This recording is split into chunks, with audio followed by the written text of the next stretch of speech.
আমরা WBC count দেখছি 103,000 ওইটাই ফেটাল এত কাউন্ট মানে অনেক খারাপ ডাক্তার আছে ম্যাডাম ম্যাডাম কাউন্টটা কত ভালো থাকছে কাউন্টটা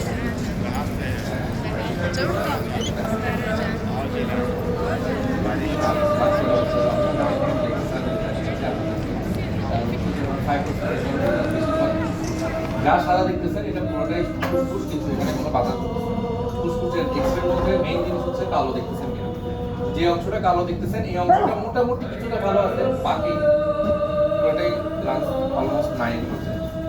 হ্যাঁ, তো এই জন্য তারপরেও ওনার স্যাচুরেশন মোটামুটি যতটুকু আছে আমরা অনেক অক্সিজেন দিয়ে স্যাচুরেশনটা মেনটেন করতে পারছি। এটা একটা সাধারণত স্যাচুরেশন 85 এর মধ্যে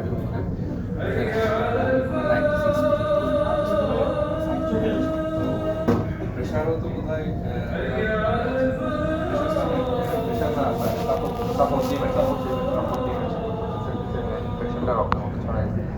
আমি এ ধরনের রোগীকে ভেন্টিলেটরের পরামর্শ দিই না, বলি যে লাইফ সাপোর্টে যায় না, কারণ হচ্ছে যে ওনার এমনিতেই বাতাস এয়ার এন্ট্রি নাই, বাতাস তো ঢুকছে না। আমরা লাইফ সাপোর্ট দিয়ে ফুসফুসের নল দিয়ে এটারই ট্রাই করি, কিন্তু আলটিমেটলি রুগী কষ্ট পায়, কাজ হয় না। ওনার তো লাংস ফাইব্রোজ হয়ে গেছে। এখন বাহ্যিক যে ওনার আনুষঙ্গিক অন্যান্য ট্রিটমেন্টগুলো দিয়ে যদি ইমপ্রুভ করলো, আর যদি কোনো কারণে উপরওয়ালার মর্জি হয় ওনার যদি ইমপ্রুভ না করে, তাহলে আমাদের আসলে আর কিছু করার নেই। আমি লাইফ সাপোর্টে সাজেস্ট করবো না আপনাদের, বাকিটা আপনাদের ডিসিশন। অনেকে বলে যে না দেন, আমি আসলে পার্সোনালি মানে এটা মানা করি। কতদিন আশা করা যায়? কোনো গ্যারান্টি বা সময় টাইম লাইন ওনার তো লাংসের বেশিরভাগ নষ্টই। ফাইব্রোসিস মানে হচ্ছে, আপনাকে আমি একটু করে বলি, অনেক সময় আমি অনেককেই বলি এটা, ওই ফোমের উপরে সাবান রাখতে দেখছেন না, ফোমের উপরে সাবান রাখে অনেকে, সাবানটা সরালে ফোমের ওদিক দিয়ে কিন্তু আর পানি সরে না, যে অংশটায় সাবান লেগে যায় ফুসফুসে মনে করেন ওটাই ফাইব্রোসিস, ওখান দিয়ে বাতাস আর যাবে না।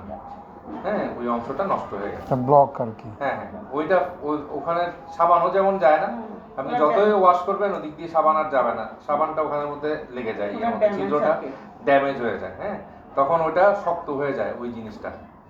ওই জিনিসটা নর্মালি ফুসফুস খুবই নরম একটা জিনিস, কিন্তু ওটা শক্ত হয়ে যায়, ওখান দিয়ে আর এয়ার পাস করে না। আচ্ছা, এখন আমরা কি একটা করতে পারি, ভালো একজন নার্সের মাধ্যমে একটা ভালো কেবিন নিয়ে এখনো যে অবস্থা, ওনার যে বাইপেপ সাপোর্ট চলছে, বাইপেপ মেশিন হয়তো আপনারা কিনতে পারবেন, কিন্তু ওনার যে ব্লাড প্রেশারটা ওইটা স্বাভাবিক না হওয়া পর্যন্ত আপনি এখান থেকে বের করতে পারবেন না। হ্যাঁ, ওগুলা আমরা এখানে ঘন্টায় ঘন্টায় ওনার প্রেশার মনিটর করছি, ওনার ওষুধটা ডোজ মনিটর করছি, ওটা কেবিনে একেবারে কোয়াইট ইম্পসিবল, ওটা আপনারা ওখানে করা পসিবল না। সুতরাং আপনারা আপাতত কেবিনে যাওয়ার কোনো পসিবিলিটি নাই আপাতত। যদি দেখা যায় যে না শুধু অক্সিজেন এবং বাইপেপ সাপোর্ট লাগছে, আদার কোনো সাপোর্ট লাগছে না, এখন তো সেপ্টিসেমিক কন্ডিশনে আছে, এই অবস্থায় আপনি কেবিনের প্রশ্নই আসে না। হ্যাঁ, এই আর কি। আর বাকি আপনাদের ভাইয়া গতকালকে যখন ওই ডাক্তার সাহেবের সাথে কথা বলছেন, ডক্টর জাহেদ, তখন একটু ডেভেলপ কন্ডিশনে ছিল অক্সিজেন। আমি তো ওইটাই বলছি যে ওনার ফুসফুসের যে কন্ডিশন, এই কন্ডিশনে যে উনি এখনো অক্সিজেন দিয়ে 96% মেনটেন করছেন, এটাই আমার কাছে একটা ভালো দিক। হ্যাঁ, এই ওনার যে লাংসের অবস্থা দেখতেছি, এত স্যাচুরেশন ওনার মেনটেন করার কথা না, এত স্যাচুরেশন মেনটেন করছেন মানে ওনার অর্গানগুলো প্রপার অক্সিজেন পাচ্ছেন। হ্যাঁ, এটা একটা ইয়ে, কারণ অর্গান ঠিক মতো অক্সিজেন না পেলে অন্যান্য, আপনার স্যাচুরেশন কম থাকা মানে হচ্ছে যে আপনার সব অর্গানের মধ্যেই হাইপক্সিক কন্ডিশন, মানে আপনার অক্সিজেন কম পাওয়া, অক্সিজেন কম পেলে সব অর্গানগুলো দুর্বল হয়ে যায়, সেটা লিভার হোক, কিডনি হোক, আদার অর্গানগুলো দুর্বল হয়ে যায়। হ্যাঁ, তো ব্রেনও অনেক সময় কাজ করে না ঠিক মতো। তো এটা একটা ইয়ে, ওনার যদি প্রেশারের ইয়েটা স্বাভাবিকের দিকে আসে, সেক্ষেত্রে হয়তো আপনারা যেটা চিন্তা করছেন অ্যান্টিবায়োটিক চেঞ্জ করা লাগবে কিনা, এগুলো আরও 2-4 দিনের ব্যাপার আছে এখানে, যদি উনি সার্ভাইভ করে যায়। তবে ভেন্টিলেশনে আমি ইয়ে করব, ভেন্টিলেশনে যাওয়ার কোনো দরকার নাই। বলতেছি না ভেন্টিলেশনের কথা, আমি আপনারা বলতেছেন না, রাত্রেবেলা দেখা যাবে যে এই ধরনের রোগীগুলা বেশিরভাগ ক্ষেত্রে, কেন জানি না, আমাদের যারা আইসিইউতে কাজ করি আমাদের এক্সপিরিয়েন্স আছে, রাত্রেবেলা 3টা-4টার দিকে রোগীগুলা সাডেনলি অক্সিজেন ডিমান্ড বেড়ে যায়, ডিটোরিয়েট করে, তখন যাকে রেখে দেন তার পক্ষে এটার ইয়ে করা সম্ভব হয় না যে ভেন্টিলেশন দিবেন কি দিবেন না। অনেকে বলেন যে দিয়ে দেন। হ্যাঁ, সেই জন্য আমরা আগের থেকেই সিগনেচার নিয়ে রাখি অনেক সময় অনেক পেশেন্টের, যে না তখন আর জিজ্ঞেসও করি না, তখন বলে যে আপনার রুগী খারাপ দেখেন, কারণ ও পাজল হয়ে যায়। হ্যাঁ, এরা খুব পাজল হয়ে যায়, দেখা যায় এই আর কি। যে এতগুলো মানুষ এখন আছেন, রাত্রে 3টা-4টার দিকে এতগুলো মানুষ থাকবেন না, কিন্তু দেখা যাবে যে একজন আছে, তো ওনার জন্য ডিসিশন নেওয়াটা খুব একটা বার্ডেন হয়ে যায় তখন। তো এটা যাতে না হয়, এই জন্যই বলে রাখা। না এখানে ঠিক আছে, এখানে ইলিয়াস স্যার দেখে গেছেন। ইলিয়াস হ্যাঁ, ইলিয়াস স্যার উনি দেখে গেছেন কালকে, উনি ওনার মতো প্রেসক্রিপশন করে গেছেন। আমি আজকে একটু কিছু রেগুলার সিবিসি অন্যান্য টেস্টগুলো করতে দিয়েছি। ওনার কাউন্ট তো 61,000 ছিল, এখন আবার করতে দিই। হ্যাঁ আবার করতে দিছি, আজকে একটু আগেই করতে দিছি। কালকে গতকালের কাউন্ট 61,000 ছিল। হ্যাঁ, 61,000 তো এটা আসলে অনেক খারাপ, সেপটিক শকে আছে। আর প্রেশার কেমন আছে? প্রেশার মেডিসিন সাপোর্ট দিয়ে মেনটেন, সাপোর্টে আছে আর কি। সাপোর্টে মেনটেন করছে, অনেক সময় সাপোর্টে মেনটেন করা। হ্যাঁ, এটা সাপোর্টে থাকা অবস্থায়ও অনেক সময় প্রেশার না মানে নন রেকর্ডেবল হয়ে যায়। আর ওই কন্ডিশনটা বেশি। ফুড তো যাচ্ছে নাকি, খাওয়া দাওয়া? খাওয়া দাওয়া প্রেশার কম থাকলে খাবার একটু কম দিতে পারে, আমরা পরিমাণে কমিয়ে দিয়েছি। কারণ হচ্ছে যে আপনার নারী চলাচলের জন্য রক্ত লাগে। হ্যাঁ, না আমার তো রাইস টিউব তো দেওয়া হয়নি। না, ওটার জন্য আমরা খাবার আমরা স্যালাইন দিয়েই অল্প করে মেনটেন করছি। ওটা দিলে আর অশান্তি করবে। স্যালাইন দিয়ে মেনটেন করছি। ও আচ্ছা, মুখে খাওয়া দিচ্ছে না, আমরা এই ওটা জন্য ফ্লুইড আমাকে দিয়ে কালকে maintain রাত্রে করছি। বলছে যে আমাকে খাওয়া দিচ্ছে না। না না, প্রেশার কম ছিল। প্রেশার কম ছিল, অনেক কম থাকলে খাবার দেওয়া নিতে মানা করে।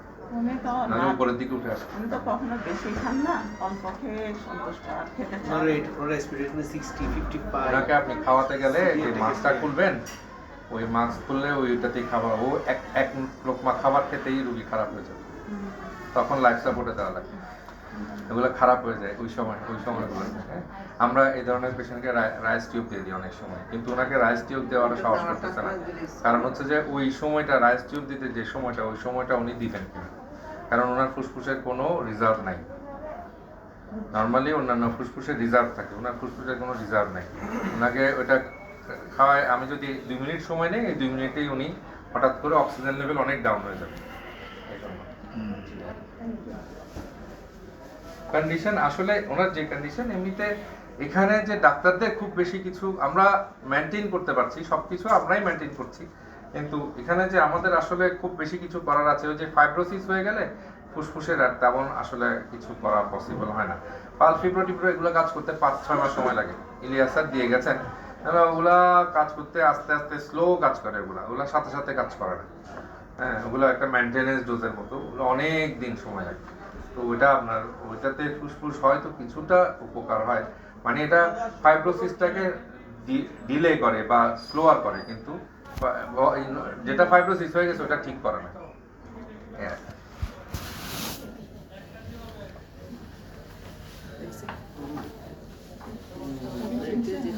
না ওরকম বেশি চোখ খুলতেছে না, চিনার মতো না। আমি মাস্ক সরাই ফেলছিলাম একটু দূরে দাঁড়ায়, চিনলে তো একটু এক্সাইটেড হতো। উনি বেশ উইক হয়ে আছে, উইক হয়ে আছে বেশ ইয়েই, কিন্তু মানে যেটা এখান থেকে আমি চিন্তা ভাবনা করে রাখছি তোমাদের সাথে কথা বলে ওনাকে দেখে কি বলবো, কিন্তু আমি দেখে মনে করলাম যে not in condition to shift from here. এখান থেকে যে শিফট করতে বলার মতো মেন্টাল ইয়ে ওইটা আমি পাইনি। আমি চাইলের সাথে আর ইলিয়াস সাথে কথা বলবো, দেখি ওদের মতামত কি। বলিনি তাহলে তোমরা টিকিট আছে আমার কোনো ইয়ে ওরকম মন খারাপ করতেছে। ইও এটিএম স্যারও দেখে গেছেন। দেখে গেছে।